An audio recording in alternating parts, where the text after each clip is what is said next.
Hi friends, welcome to కొత్తగా చందమామ కథలు. ఈరోజు మనం బేతాళ కథల సిరీస్లో కష్ట సుఖాలు అనే కథ చెప్పుకుందాం.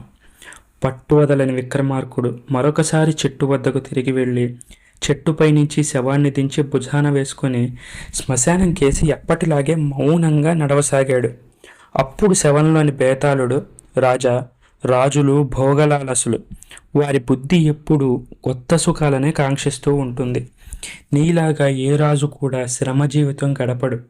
కొందరు రాజులు ఉన్న సుఖాలు చాలక, కొత్తవి లభ్యం కాక ఎంతో మానసిక వ్యధ అనుభవిస్తారు.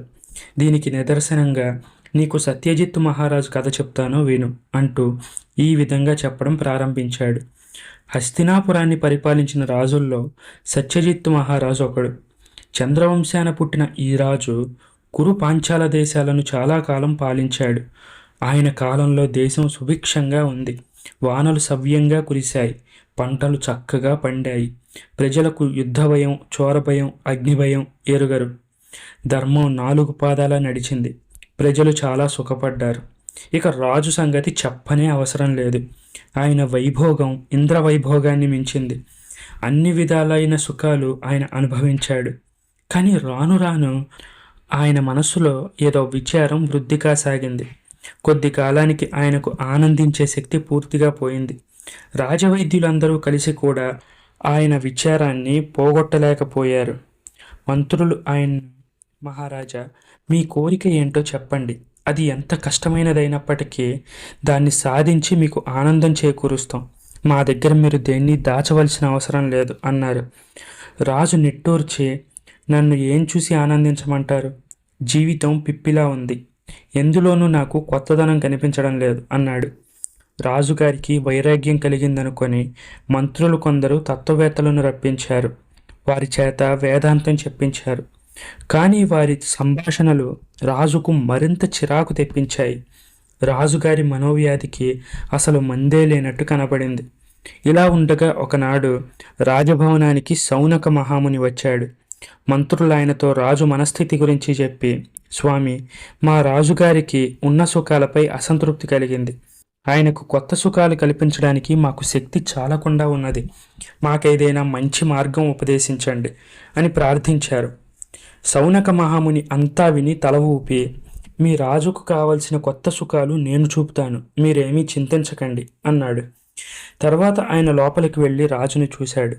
రాజా, నీకు ఒక చిన్న సహాయం చేసి పోదామని వచ్చాను. మనం మేడపైన ఉన్న నీ రహస్య మందిరానికి పోదాం పద అన్నాడు. రాజు భక్తితో శౌనక మహామునిని తన రహస్య గృహానికి తీసుకెళ్ళాడు. అక్కడ ఇద్దరు ఆసనాలపై కూర్చున్నారు. రాజా, ఆ దక్షిణ గవాక్షం దగ్గరికి వెళ్ళు, అక్కడ ఏం కనిపిస్తుందో చూడు అన్నాడు మహాముని. రాజు లేచి వెళ్ళి దక్షిణపు గవాక్షం గుండా చూశాడు. ఆయన గుండె ఒక్క క్షణం పాటు ఆగి గబగబా కొట్టుకోసాగింది. తన కోట వెలుపల శత్రువుల గుడారాలు కనిపించాయి. లక్షలాది మంది సైనికులు తన కోట గోడలు ఎక్కుతూ భయంకరంగా అరుస్తున్నారు. రాజు వెనక్కి తిరిగి, స్వామి, నా పైకి దేశంలో ఉన్న రాజులందరూ దండెత్తి వస్తున్నారు అన్నాడు. వారెవరో సరిగ్గా చూడు అన్నాడు ముని. రాజు మళ్ళీ గవాక్షంలోకి చూస్తే అక్కడ ఏమీ కనిపించలేదు. తరువాత తూర్పు గవాక్షంలో నుంచి చూస్తే యమునా నది పొంగి కనుచూపు మేర దాకా దేశాన్ని ముంచేసినట్టు, నదీ తరంగాలు తన కోటలోకి తోసుకు వస్తున్నట్టు కనపడింది. కానీ ఇంకొకసారి చూస్తే అంతా అదృశ్యమైపోయింది. ఆ తర్వాత రాజు ఉత్తర గవాక్ష నుంచి చూసేసరికి హస్తినాపుర నగరం మొత్తం తగలబడిపోతున్నట్టు కనిపించింది. రాజు భయంతో కళ్ళు గట్టిగా మూసుకొని మళ్ళీ తెరిచేసరికి నగరం మామూలుగానే ఉంది. అలాగే రాజు పడమటి గవాక్షం నుంచి కూడా చూశాడు. పచ్చని పైర్లతోనూ పళ్ళ తోటలతోనూ కలకల్లాడుతూ ఉండే ప్రదేశమంతా ఎడారిలా కనిపించింది. అందులో అక్కడక్కడ రాళ్ల గుట్టలు, జంతువుల ఎముకలు కనిపించాయి. ఆ దృశ్యం చూడగానే రాజు కంట కన్నీరు కారింది. ఆయన కళ్ళు తుడుచుకొని మళ్ళీ చూస్తే మామూలు పంట చేలు, ఉద్యానవనాలు, పళ్ళ తోటలు కనిపించాయి. రాజు గవాక్షం దగ్గర నుంచి తన ఆసనం వద్దకు తిరిగి వచ్చి శౌనక మహామునితో, స్వామి, నేను చూసిన దృశ్యాలన్నీ నిజమా, భ్రమ? అవి ఒకప్పుడు జరిగినవా లేక ఇకపై జరగనున్నవా అని అడిగాడు. నాయనా, ఒకసారి జరిగినవే మళ్ళీ జరుగుతాయి. రేపు మళ్ళీ జరుగుతాయి. నిన్న జరిగిన దాన్ని రేపు జరగబోయేదాన్ని ఇవాళ చూస్తే దాన్ని భ్రమ అనుకుంటాం. నీవు చూసిన దృశ్యాలు నిన్ను చాలా బాధించినట్టున్నాయి.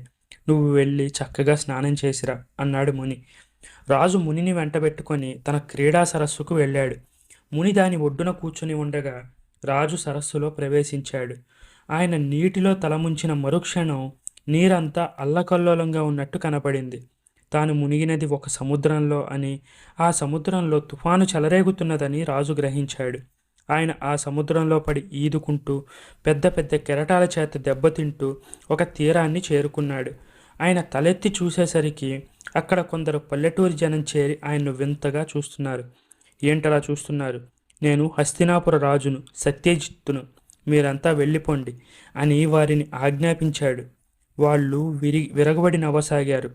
నెత్తిన ఈ టోపీ ఏంటి, పనికి అడ్డంగా ఈ కోక ఏంటి అని రాజు నెత్తిపై ఉన్న కిరీటాన్ని, ఆయన శరీరంపై ఉన్న ఉత్తరీయాన్ని లాగి సముద్రంలో గిరాటు వేశారు. ఒళ్ళొంచి పని చేస్తే ఇక్కడ బతకలేకపోలే.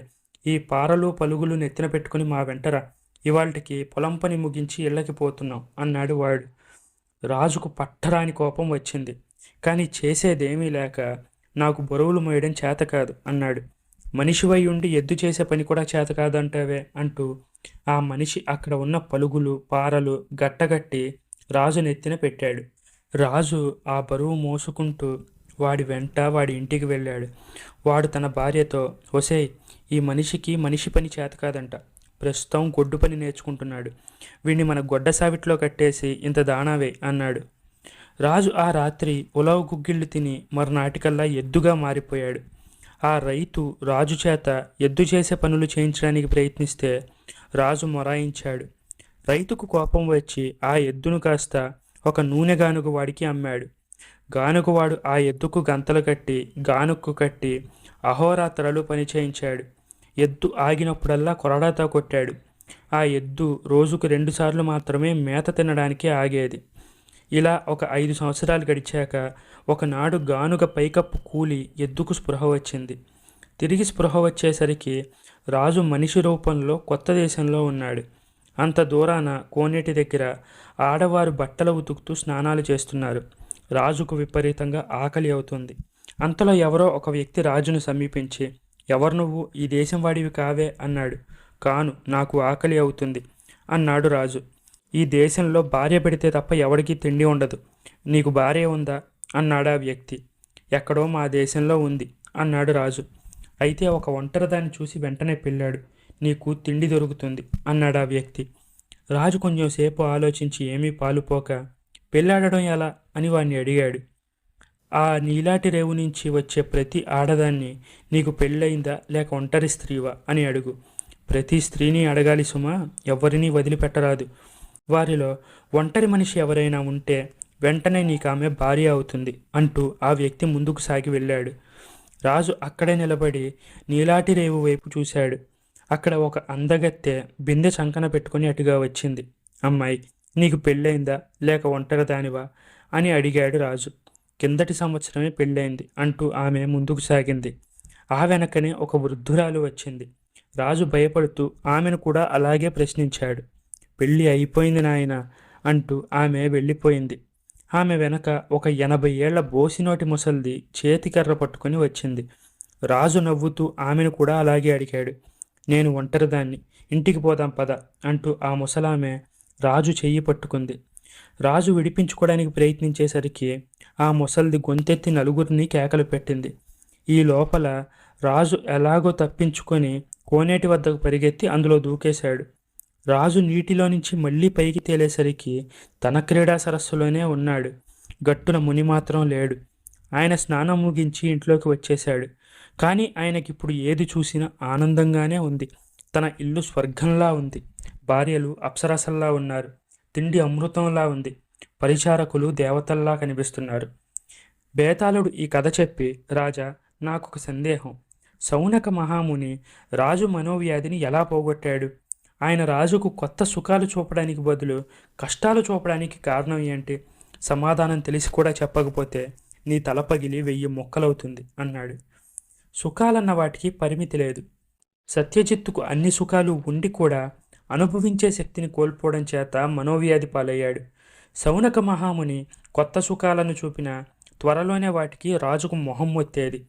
అందుచేత ఆ మహాముని రాజుకు సుఖాలు అనుభవించే శక్తిని తిరిగి ఇచ్చాడు. అది కేవలం కష్టాలు అనుభవించడం ద్వారా మాత్రమే పునరుజ్జీవనం పొందుతూ ఉంటుంది. అందుచేతనే మహాముని చేసిన చికిత్స రాజు మీద పారింది అని విక్రమార్కుడు జవాబిచ్చాడు. రాజుకు ఈ విధంగా మౌనభంగం కలగడంతో బేతాళుడు శవంతో సహా మాయమై తిరిగి చెట్టెక్కాడు. ఈ కథ మీకు నచ్చితే దీన్ని లైక్ చేయండి, మీ ఫ్రెండ్స్ అందరికీ షేర్ చేయండి. అలాగే మన ఛానల్ని సబ్స్క్రైబ్ చేసుకోవడం మాత్రం అస్సలు మర్చిపోకండి. Thank you friends.